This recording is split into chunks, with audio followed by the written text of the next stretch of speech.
Okay, Mr. Werner. So this table here, this is just showing the typical costs for a combined cycle with gas turbine, a Herzig boiler, and a steam turbine. So, sorry, 1 second, I gotta escape this. So this just shows the cost difference for a cold start and for a hot start. And this is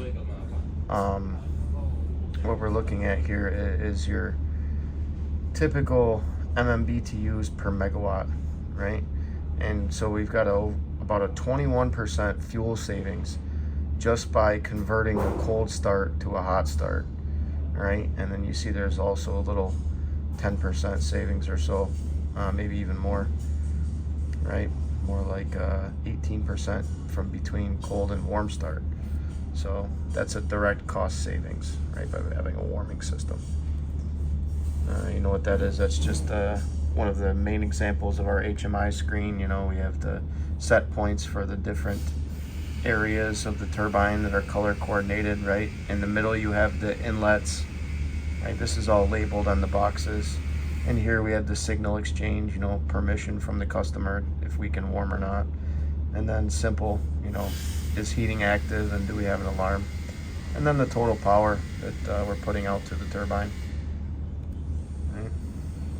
So this is what we just explained a little bit, how we, you know, design the system on the bottom, how we split up the zones. And then here we have, you know, an explanation of what our target is, which is about 4 watts per square inch, right? You could convert that for our friends who like meters, I suppose. All right. So we just talk about, you know, when we are looking at evaluating turbines, we look at how much surface area is available for us to install on, you know, to make sure we can get enough power per the amount of metal that we're trying to warm up. You know, the amount of power we need is directly related to how big the turbine is or how much mass it has, right? Example of, you know, what our installation looks like on the bottom. You know, this one about the insulation. You know, we have the upper half panels here and then the split line panel here. Just a nice picture showing that you can remove the insulation on the split line and leave everything else in place, and you can shed some heat here. And this is important for, you know, when people shut down for outages, we can take some of the insulation off early and leave the panels on to control the shape and the even cooling of the machine. You know what this is, right? Cross-section drawing.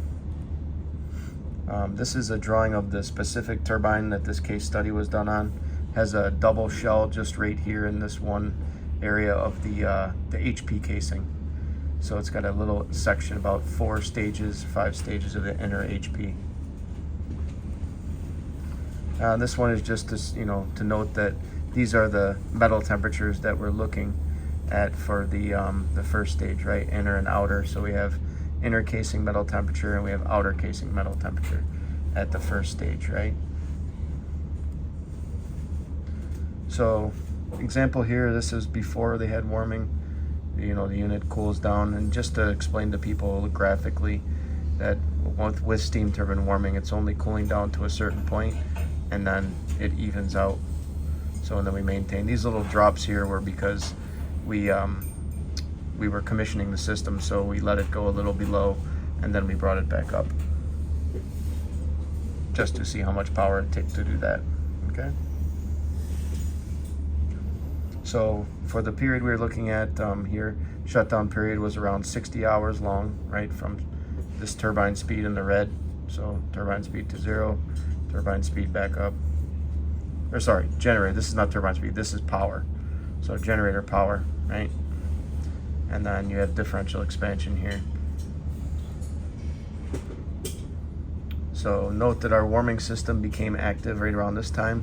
And you can see that, you know, differential expansion's pretty even until the warming system comes on, and then this is the effect of us keeping the casing warm and the rotor cooling just a little bit. So this is the subcooling effect of the rotor, right, which is very minimal, right? It's only like negative 0.6 to like negative 0.62 to like negative 0.7. Then the steam turbine starts back up. Okay. But you can see here that this line is kind of cool. This line right here is the IP exhaust upper and lower casing. So this is where it's going, the crossover pipe goes to the LP. So this started to really get up there because of, you know, this area cools on the top and bottom very differently, you know, because of the heat's leaving the top and going to the LP casing. So the bottom gets really cold. And so you see how easy we corrected that once the warming system came on, right?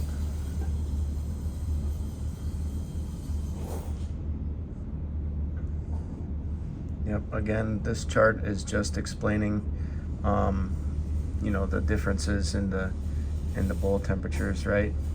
So if you want, you can skip this one, all right? But if you like, you can keep it in, all right?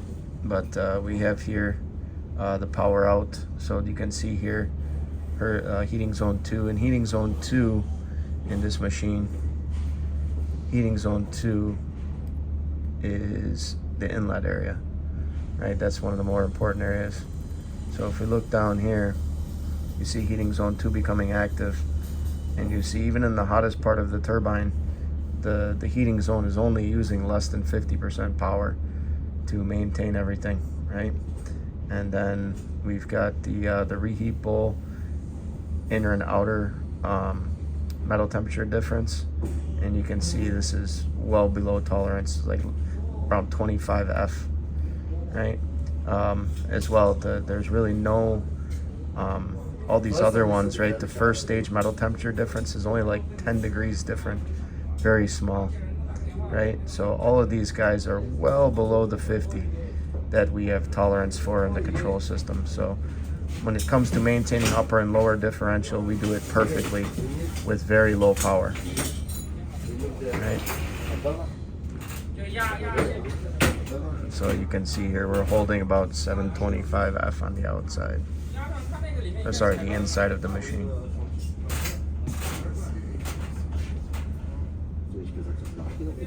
Yeah, this blue line here is the first stage metal temp. So outside of the machine about 750, inside about 725. Alright, here I just wanted to show them that throughout the warming period, these are all of our heating zones power output, and you can see this is less than 50%. Yeah, so we're not even stressing our system at all just to maintain temperature.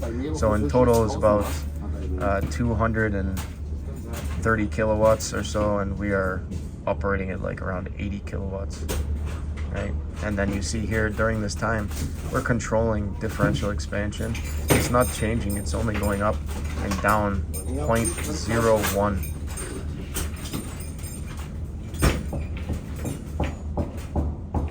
Yep, so I wrote a note here for you. You can explain power consumption, right?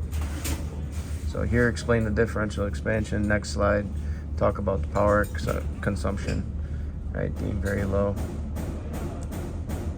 And then the hot start 750 F is held stable until start off. So when the steam turbine started to spin on its own until full heat soak of the casing was only 3 hours, right? That's not from the time they started the gas turbine. That's just from the time that started to the steam turbine started to roll, right? So you see the speed coming up here for the steam turbine. Yeah, so very quickly.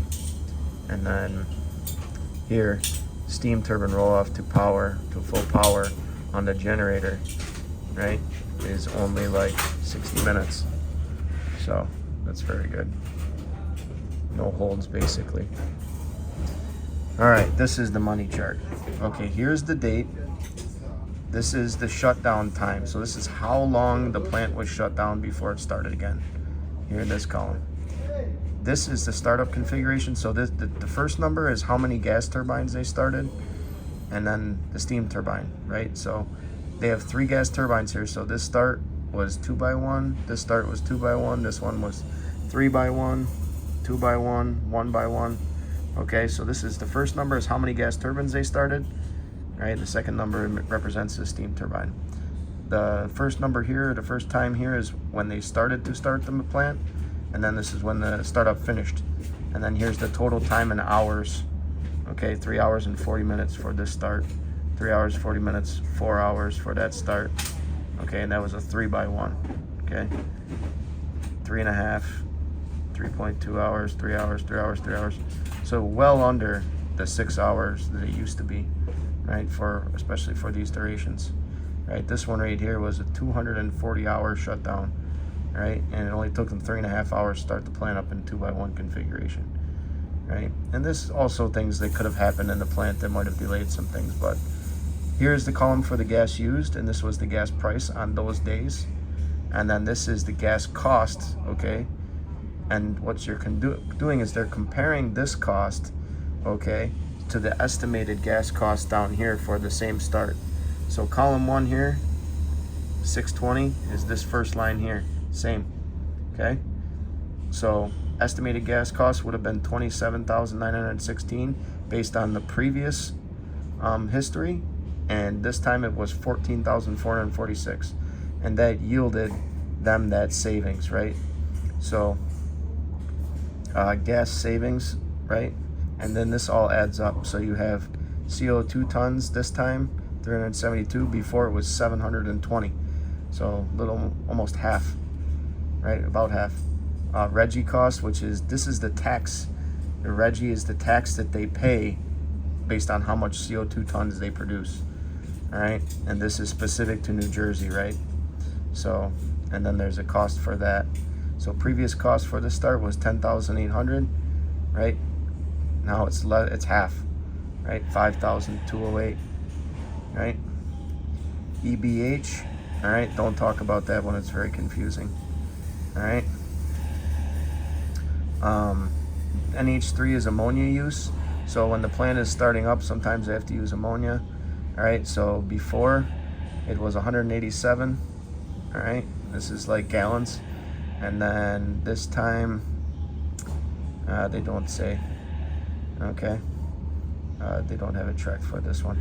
But in any case, the difference in cost, so startup costs without the warming, $43,477.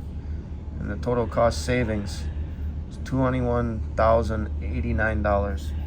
So this was previous cost, and then this was the cost savings just from using the warming system for this one start. And so it's like this for everyone. And then down here in the bottom you have the total savings until this date. So this date here was February 19th.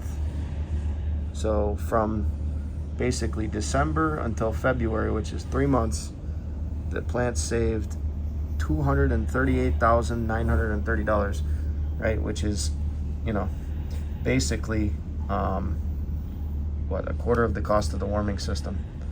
So basically, if that's in 3 months, they're going to pay the system off in a year. And these are some pretty pictures.